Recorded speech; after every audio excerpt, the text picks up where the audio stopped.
Rejoice Ministries.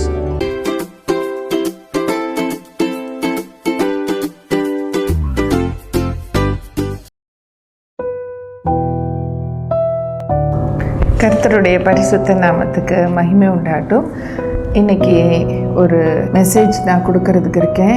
அதுக்கு மூல காரணமாக இருந்தது ஒரு வீடியோ யாரோ ஒருத்தங்க அனுப்பிச்சிருக்காங்க. அந்த வீடியோ பார்த்து முடிக்கும்போது இது சம்மந்தமாக பைபிளில் என்ன இருக்குது அப்படின்னு பார்க்கணுன்னு எனக்கு ஒரு ஆசை வந்துச்சு. பைபிளில் இது சம்மந்தமாக இருக்கான்னு பார்க்கும்போது இருந்தது. ஸோ நான் அதை ஒரு மெசேஜாக மாற்றிட்டேன். அந்த மெசேஜ் தான் இப்போ பார்க்குறோம். அதோடு கூட இந்த வீடியோவும் நீங்கள் பார்க்குறீங்க. இந்த வீடியோவில் என்ன இருக்குதுன்னு பார்த்தோன்னா, ஒரு CEO இருக்கார், கொஞ்சம் வயசானவர். அவர் மரிக்கிறதுக்கு முன்னாடி ஒரு உயில் எழுதுகிற மாதிரி அவரோட அடுத்த பொறுப்பு அந்த கம்பெனியை கவனிக்கிறதுக்கு யாருன்னு சொல்லி பார்க்குறதுக்காக அவர் முற்படுறாரு. அவருக்கு என்னென்னா பிள்ளைங்கள்கிட்ட கொடுக்க ஆசை இல்லை. அதனால் வெளியால் ஒருத்தரை பார்த்து உண்மையும் உத்தமமாக இருக்கிற ஒரு ஆளுக்கு கொடுக்கணும் அப்படின்னு நினச்சிடுறாரு. ஸோ ஒரு டெஸ்ட் வைக்கணும்னு சொல்லிட்டு என்ன பண்ணுறாருன்னா, இந்த மேனேஜர்ஸ் அவங்க கம்பெனியில் இருக்கவங்க எல்லாத்தையும் அழைச்சி ஒரு ரூமில் வச்சு சொல்கிறாரு, நான் உங்களுக்கு ஒரு டெஸ்ட் வைக்க போகிறேன். உங்களுக்கு சில சீட்ஸ், அதாவது விதைகள் கொடுக்க போகிறேன். இந்த விதைகளை நீங்கள் ஒரு தொட்டியில் வச்சு நல்ல மண் போட்டு உரம் போட்டு அதை நீங்கள் நல்லா வளர்த்து கரெக்டாக ஒரு வருஷம் கழித்து இதே நாளில் நான் அழைக்கும் போது இங்கே வந்து நீங்கள் அதெல்லாம் ப்ரெசென்ட் பண்ணணும். ஸோ யார் என்ன செஞ்சுருக்கீங்கன்னு சொல்லிட்டு நான் பார்த்து நான் தான் டிசைட் பண்ணுவேன். நான் யாரை சூஸ் பண்ணுறேனோ அவங்க தான் நெக்ஸ்ட்டு CEO அப்படின்னு சொல்கிறாங்க. இந்த மேனேஜர்ஸ்க்கெல்லாம் ரொம்ப சந்தோஷம். ஏன்னா இது ரொம்ப ஈஸியான ஒரு டெஸ்ட்டு, ஒன்றும் கஷ்டமே கிடையாது. இது என்ன ஒரு தொட்டியில் ஒரு செடி வளர்க்குறது, இது என்ன பெரிய கஷ்டமானு சொல்லிட்டு எல்லாருமே சந்தோஷமாக அந்த சீடு பேக்கெட்டெல்லாம் வாங்கிட்டு வீட்டுக்கு போகிறாங்க. வீட்டுக்கு கொண்டு போய் நல்லா தண்ணி ஊற்றி கரெக்டான வெயில் அளவுக்கு வச்சு, அப்புறம் நிழலில் வச்சு, அப்புறம் குத்தி அதுக்கு உரம் போட்டு என்னென்னமோ செய்கிறாங்க. செஞ்சு செடி எல்லார் வீட்லேயும் அவங்கவுங்க நல்லா வளர்க்குறாங்க. நல்லா வளர்ந்து வந்துருச்சு. வளர்ந்து வருது. ஆனால் ஒரே ஒருத்தர் பார்த்தீங்கன்னா, பில்லுன்னு ஒருத்தர் இருக்கார், இந்த வீடியோவில் வருவார் பாருங்க, பில்லு. அவர் ஊற்றி பார்க்குறாரு, தண்ணியை ஊற்றுறாரு, குத்தி விடுறாரு, உரம் போடுறாரு, வெயிலில் வைக்கிறாரு, டல்லில் வைக்கிறாரு. ஒரு விதை கூட முளைக்கலை. அவருக்கு ரொம்ப வருத்தமாயிடுச்சு. இப்படி 6 மாதம் போயிடுச்சு, 9 மாதம் போயிடுச்சு, இப்போ வருஷ கடைசி வந்துருச்சு. அடுத்து போகணும். இவர் சொல்லிட்டார் வைஃப் கிட்ட, நான்லாம் போக மாட்டேன், என்னை பார்த்து எல்லோரும் சிரிப்பாங்க, கிண்டல் பண்ணுவாங்க, இது எனக்கு ரொம்ப வெக்கக்கேடான ஒரு காரியமாக இருக்குது, இன்னும் ஒரு மரம் கூட என்னால் வளர்க்க முடியலன்ட்டு நான் அதனால இந்த தொட்டி எடுத்துகிட்டு போகவே மாட்டேன் அப்படின்னு சொல்கிறாரு. உடனே அவங்க வைஃப் சொல்கிறாங்க, இல்லை நீங்கள் பரவாயில்ல, இதை கூட நீங்கள் எடுத்துகிட்டு போங்க, என்னதான் நடக்குதுன்னு நம்ம பார்க்கலாமே அப்படின்னு சொல்லும் பொழுது, சரி வைஃப் சொல்கிறாங்களேன்னு சொல்லிட்டு இவரும் எடுத்துகிட்டு போகிறாரு. அதே மாதிரி எல்லாரும் அதே டேட்டுக்கு வந்துட்டாங்க. அவங்கவுங்க ஒரு அழகு தொட்டி எடுத்துகிட்டு வராங்க. பில் மாத்திரம் அந்த தொட்டியில் ஒன்றுமே வளர்க்காமல் வச்சுருக்காங்க. அப்போ கரெக்டாக பில்லு நிற்கும் பொழுது எல்லோரும் கிண்டல் பண்ணுறாங்க, எல்லோரும் சிரிக்கிறாங்க, டீஸ் பண்ணுறாங்க, அவரை மாக் பண்ணுறாங்க. அவருக்கு ரொம்ப வெக்கமாக போகுது. தலை குனிஞ்சிட்டு பின்னாடி உட்காந்துக்கிறாரு.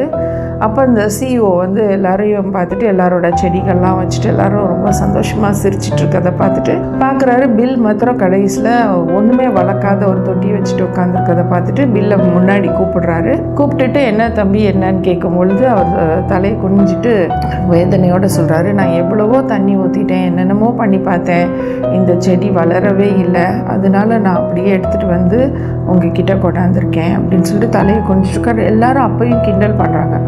அப்போ அவர் சொல்கிறாரு, நீங்கள் தலை குனிஞ்சிட்டு இருக்க தேவையில்லைங்கிற மாதிரி, இவர் தான் நான் CEOவாக நான் செலக்ட் பண்ணியிருக்கேன் அப்படின்னு சொல்கிறாரு. சொன்னோன்னே எல்லாரும் ஆச்சரியப்படுறாங்க. அதில் ஒரு லேடி வேறு சொல்கிறா, என்ன ஒரு மரம் கூட வளர்க்க தெரியாதவன் எப்படி ஒரு கம்பெனியை வளர்க்க போகிறான் அப்படின்னு கூட கிண்டலாக பேசுகிறாங்க.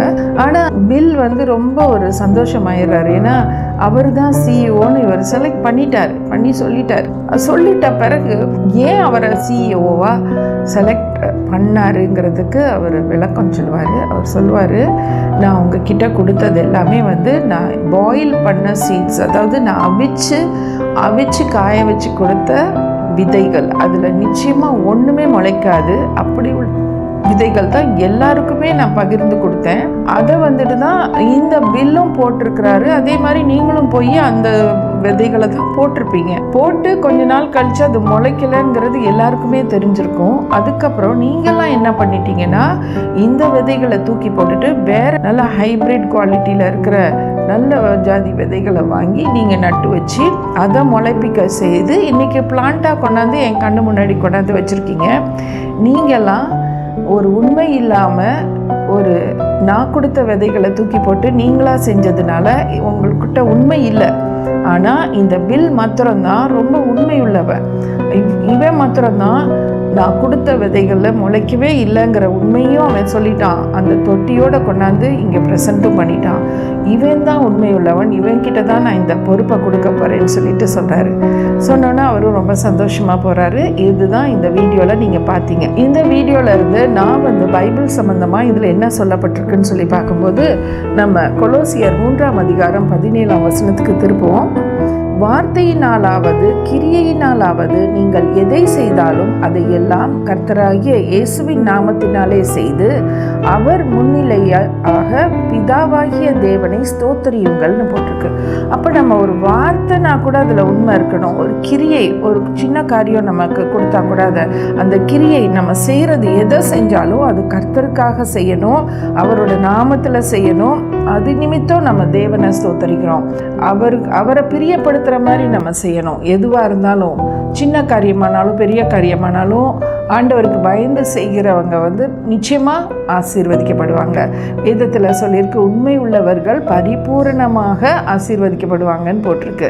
அப்போ அது மாதிரி தான் பார்த்தீங்கன்னா இந்த பில்லுங்கிறவர் மெய்யான ஒரு காரியம் செஞ்சுருக்காரு, அதனால அவர் ஆசீர்வதிக்கப்படுறாரு. இன்னொரு வசனம் மத்தேயு 25ஆம் அதிகாரம் 21ஆம் வசனத்தில் பார்த்தீங்கன்னா, அவனுடைய எஜமான் அவனை நோக்கி, நல்லது உத்தமமும் உண்மையும் உள்ள ஊழியக்காரனே, கொஞ்சத்திலே உண்மையாய் இருந்தாய், அநேகத்தின் மேல் உன்னை அதிகாரியாக வைப்பேன், உன் எஜமானுடைய சந்தோஷத்துக்குள் பிரவேசி என்றான். எனக்கு இந்த வசனம் ரொம்ப பிடிக்கும். ஏன்னு சொன்னால், கடவுள் நம்மளை பிள்ளைங்களாக ஏற்றுக்கொண்டு இருக்கிறாருன்னா, நம்ம இயேசு கிறிஸ்துவோடைய இரத்தத்தினால் கழுவப்பட்ட பிள்ளைகள்னு சொன்னால் நமக்கு நிச்சயமாக பரலோகத்தில் இடம் இருக்குது. பரலோகத்துக்கு நம்ம கால் எடுத்து வைக்கும் பொழுது ஆண்டவர் என்ன சொல்வார்னா, என்னோட சந்தோஷத்துக்குள்ளே பிரவேசி, நீ உண்மையான ஊழியக்காரன், நீ உண்மையான ஊழியக்காரி அப்படின்னு சொல்கிற சத்தம் கேட்கும். இது இயேசு கிறிஸ்து தன்னோட வாயினால் பேசக்கூடிய சில வார்த்தைகள். இதை தான் இங்கே இந்த உலகத்தில் ஒரு போட்டி மாதிரி வச்சா கூட அதில் உண்மையுள்ளவங்களுக்கு தகுதி பெறுறாங்க. அப்படி தான் இந்த பில்லுக்கு அந்த சிஇஓ போஸ்ட்டு கிடச்சிது. சின்ன வேலை கொடுத்தாங்க, அந்த வேலையில் உண்மையுள்ளவராக இருந்தார், அதனால பெரிய வேலை அவருக்கு கிடைக்குது. நம்மளும் நம்ம வாழ்க்கையில் எந்த சின்ன காரியம் தானேன்னு சொல்லிட்டு லூஸாக விட்டுறாமல், சின்னதானாலும் பெரிதானாலும் ஒரு வார்த்தை கூட நம்ம வாயிலிருந்து போய் பேசாதபடிக்கு உண்மையுள்ளவங்களாக இருந்தோன்னா நிச்சயமாக நமக்கும் பெரிய பெரிய ஆசீர்வாதங்கள் உண்டு. ஆமேன். நம்ம ஜெபம் பண்ணலாம். நல்ல தகப்பனே, இந்த அருமையான வேலையிலும் ஆண்டவரே உம்மை நோக்கி பார்க்கிற ஒருவரும் வெட்கப்பட்டு போக மாட்டாங்க. உம்மை நோக்கி பார்த்து உம்முடைய நாம மகிமைக்கென்று எங்களோட வாழ்க்கையில் ஆண்டவரே நாங்கள் சில நன்மையான காரியங்களை தெரிந்து கொள்ள கிருபை தாங்க. விசேஷமாய் நாங்கள் பொய் சொல்லக்கூடாது, மெய்யை மாத்திரம் பேச வேண்டும் என்பதை இந்த வீடியோ மூலமாக விளங்கி கொள்கிறோம் ராஜா. அது மாத்திரம் இல்லை, உங்களை பற்றி எபிரேயரில் சொல்லப்பட்டிருக்கு, எவ்வளவேனும் பொய் உரையாத தெய்வம்னு சொல்லப்பட்டிருக்கு. நீங்கள் அப்படிப்பட்ட உண்மையே பேசுகிற சத்திய மூர்த்தியாக இருக்கிறீங்க.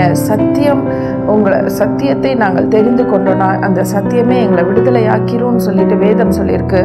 அப்பா யோவான் 8:32 அதன்படி ராஜா இந்த வேலையிலும் ஆண்டவரை யாரெல்லாம் அப்பா எனக்கு சரளமாக வாயில் பொய் தான் வருது, எனக்கு பேசினா வாயை திறந்தா பொய் தான் வருது, எனக்கு பொய்யை விடவே முடியல அப்படின்னு சொல்லியிருக்கவங்களுக்கெல்லாம் கர்த்தர் நீங்கள் இன்னைக்கு விடுவித்து பாதுகாத்து கொள்ளுங்க சுவாமி. இப்படி ரத்தத்தினால் அவங்களை கழுவி சுத்திகரிங்க, அவங்க வாயை கழுவுங்க ராஜா, அவங்களோட எண்ணங்களை கழுவுங்க, அவங்க இருதயத்தை கழுவுங்க ராஜா.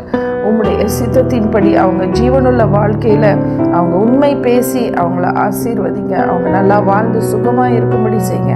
நீங்கள் அப்படி செய்ய போகிறதுக்காக ஸ்தோத்திரம். இயேசுவின் நாமத்தில் பிதாவே, ஆமேன் ஆமேன்.